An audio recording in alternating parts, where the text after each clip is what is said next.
मणिपुर में हालात एक बार फिर से बिगड़ते दिख रहे हैं। आज यानी 19 अप्रैल से पूरे राज्य में 5 दिन का बंद शुरू हो गया है। सड़कें सूनी हैं, बाजार बंद हैं और गुस्सा पहले से ज्यादा तेज नजर आ रहा है। ये बंद महिला समूहों, खासकर मैरिया, पेबिस और कई सिविल सोसाइटी संगठनों ने मिलकर बुलाया है। उनका साफ कहना है, जब तक इंसाफ नहीं मिलेगा आंदोलन नहीं रुकेगा। इस बार प्रदर्शन सिर्फ विरोध नहीं है बल्कि अल्टीमेटम के साथ है। संगठनों ने सरकार को 25 अप्रैल तक का समय दिया है। मांग है कि हमले में शामिल सभी लोगों को गिरफ्तार किया जाए।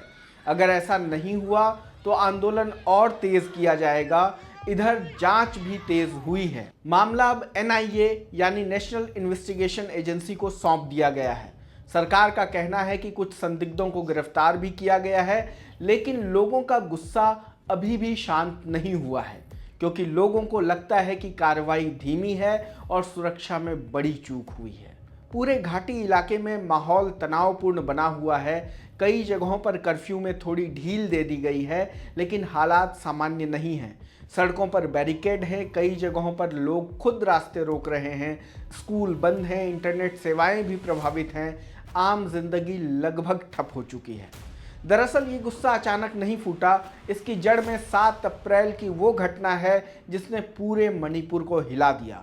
उस सुबह बिष्णुपुर जिले के ट्रायंगोला ओबी गांव में लोग अपने घरों में सो रहे थे, तभी अचानक एक जोरदार धमाका हुआ। एक प्रोजेक्टाइल सीधे एक घर पर आकर गिरा। धमाका इतना तेज था कि घर का हिस्सा उड़ गया। अंदर सो रहे 2 छोटे बच्चों की मौके पर ही मौत हो गई। एक 5 साल का बच्चा और उसकी 5 महीने की बहन। उसकी मां गंभीर रूप से घायल हो गई। बताया गया कि यह हमला संदिग्ध उग्रवादियों की ओर से हुआ।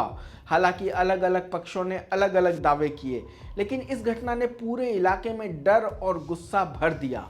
हमले के बाद लोग सड़कों पर उतर आए। मोइरांग इलाके में भारी विरोध प्रदर्शन शुरू हो गया। गुस्साई भीड़ ने पुलिस स्टेशन को घेर लिया, ट्रकों में आग लगा दी, सड़कें जाम कर दी गई।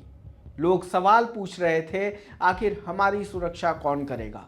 स्थिति इतनी बिगड़ गई कि सुरक्षा बलों को बल प्रयोग करना पड़ा। भीड़ को काबू करने के लिए फायरिंग हुई। इस दौरान 3 लोगों की मौत हो गई।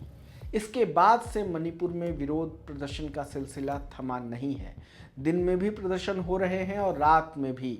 कई जगहों पर कर्फ्यू के बावजूद लोग सड़कों पर उतर रहे हैं। सुरक्षा बलों को आंसू गैस और दूसरे तरीकों का इस्तेमाल करना पड़ रहा है। कई लोग घायल भी हुए हैं।